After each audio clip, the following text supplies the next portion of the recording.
Hello बच्चों, आइए यहाँ पर आपको हम प्रतिभा पर्व मूल्यांकन वर्कशीट 2021-22 गणित कक्षा 7 का विषय गणित का हिंदी माध्यम का पेपर सॉल्व कराने जा रहे हैं।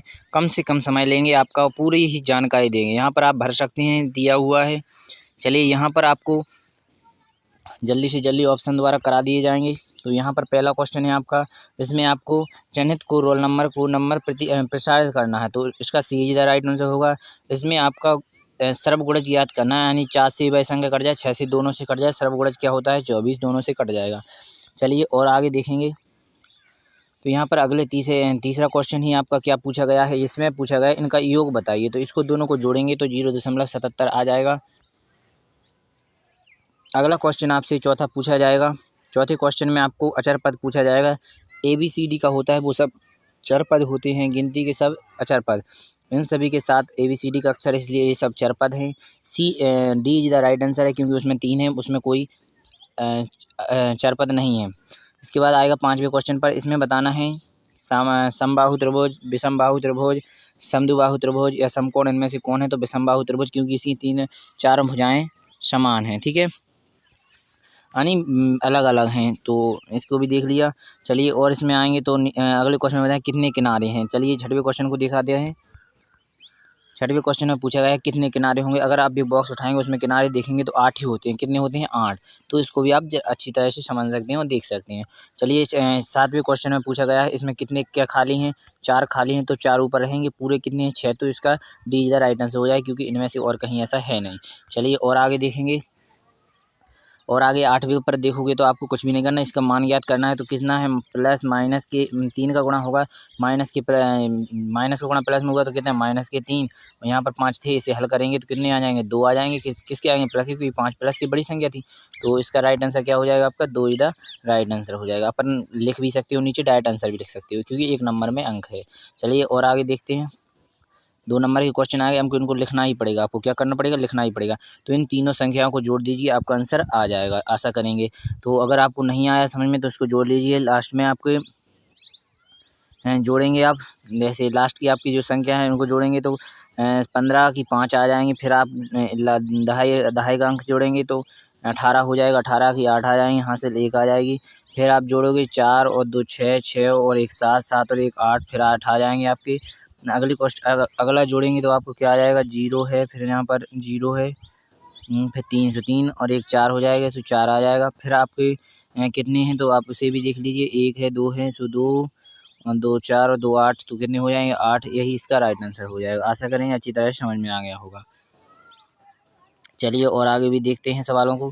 अगले सवाल में बस समांतर माध्य ज्ञात करना है, तो इसे भी कर लीजिए। समांतर माध्य 18 का गुणनखंड और इधर 24 के भी गुणनखंड करके आप दोनों को समांतर माध्य ज्ञात कर सकते हैं। तो अभाज्य गुणनखंड विधि द्वारा, अभाज्य द्वारा करते हैं। जो 2 एक अभाज्य संख्या, इन्हीं से गुणनखंड किया जाता है, उसे भी अभाज्य कहते हैं।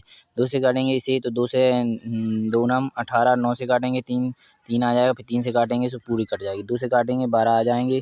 फिर 2 से काटेंगे फिर 6 आ जाएंगे। फिर 2 से काटेंगे फिर आपके 3 आएंगे। फिर 3 से काटनी पड़ेगी ये वाली संख्या जो इसमें और इसमें 2 और 3 है, इसमें और इसमें 2 और 3 है, इसमें 3 अकेले रखा है, इसमें 2 और 2 रहेगा इसमें। तो जो मिल जाता है उसी को गुणा कर लिया जाता है। 2 गुणा 3, 3 दूनी 6, कितना आ गया? 6 इधर राइट आंसर। इसका कितना आंसर हो जाएगा? 6 इधर राइट आंसर हो जाएगा। इसी प्रकार नीचे का योग बताना है। -2 + 6 का योग बताएंगे तो कितना आ जाएगा? 4 इधर राइट आंसर आ जाएगा। आशा करेंगे अच्छी तरह से समझ में आ गए होंगे। चलिए 12वें क्वेश्चन को भी देखेंगे अच्छी तरह से और 13वें को भी। पहले नंबर 12वें पर बताना है। इसमें खंड ए से बी तक होता है 1 खंड, बी से डी तक सी तक हो गया 2 खंड, डी से सी तक 3 खंड हो जाएंगे। जैसे ए से बी तक गए 1 खंड, बी से डी से सी तक गए 2 खंड, इसके बाद बी से डायरेक्ट सी तक जाएंगे 3 खंड। इसके बाद और भी खंड बनेंगे, जैसे ए से बी तक जाएंगे 1 खंड, ए से डी तक गए 2 खंड, ए से सी तक गए 3 खंड। तो टोटल कितने बताना है? 6 खंड। तो 6 ही हमने बता दिया आपके लिए। चलिए निचले वाले क्वेश्चन को देखेंगे। इसमें क्या पूछा गया है? ए बी बी सी, यानी इसमें बताना है त्रिभुज, यानी ए बी बीच में होना चाहिए। एक ए बन जाएगा पूरा, एक यहीं तक रह जाएगा। त्रिभुज दोनों बनेंगे ए बी डी और एक बनेगा ए बी सी, ये बन गए दोनों। आशा करेंगे समझ में आ गया होगा। घड़ी पे आएंगे तो आधी घड़ी घूमने के, एक पूरी घड़ी घूमने के लिए 365 डिग्री कोण बनना पड़ता है। तो आधी घूमने के लिए 365 में करेंगे तो कितने आए? 180 डिग्री घूमना पड़ेगा। आशा करेंगे समझ में आ गई होगी। 1/8 4 बोल रहा है, तो 1/4 में 360 करेंगे, 360 से 4 काट देंगे तो कितने आ जाएंगे, 90 इधर राइट आंसर आ जाएगा, यानी 90 डिग्री घूमना पड़ेगा। आशा करेंगे 13वां क्वेश्चन समझ में आ गया होगा। चलिए आगे भी के भी जो क्वेश्चन है उनको भी देख लेते हैं। जो आपको यहाँ पर पूछा गया है, नीचे दिए गए कमरे में लंबाई गुणा चौड़ाई कर दी, दोनों को गुणा कर दी। आशा करेंगे अच्छी तरह समझ में आ गया होगा। लंबाई यानी 4 × 3.5 का गुणा करेंगे तो इसको आपका राइट आंसर आ जाएगा। तो इसका क्या आ जाएगा, आपका 14 इधर राइट आंसर आ जाएगा। इसको कर लीजिए, अगर नहीं आया समझ में, 4 × 5 = 20, 0 आ जाएगा। फिर 0 था ही एक आपका, तो 4 × 3 = 12 और 2 14 हो जाएंगे। 2 अक्षर दशमलव जाएगा, पीछे दशमलव 0 लगता नहीं दशमलव की, तो हटा देंगे, कितना आ गया, 14 इधर राइट आंसर।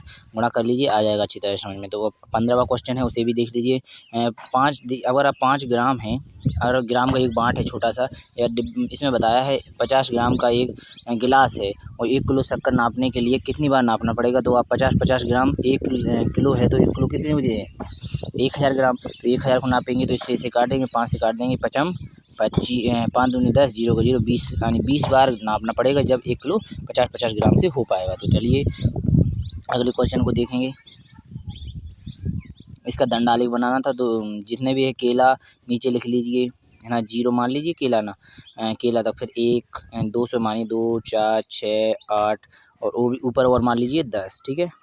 तो चलिए इस तरह का दंडालेख बनाए, केला मान लीजिए, फिर यहाँ पर संतरा मान लीजिए, सेब मान लीजिए, फिर अमरूद मान लीजिए। इस तरह का बना दिया जाएगा। फिर आपको इस तरह का बना दिया गया, इसके बाद आपको बनाना है केला कहाँ तक जाएगा, 8 तक। तो 8 तक केला को पहुँचा दीजिए।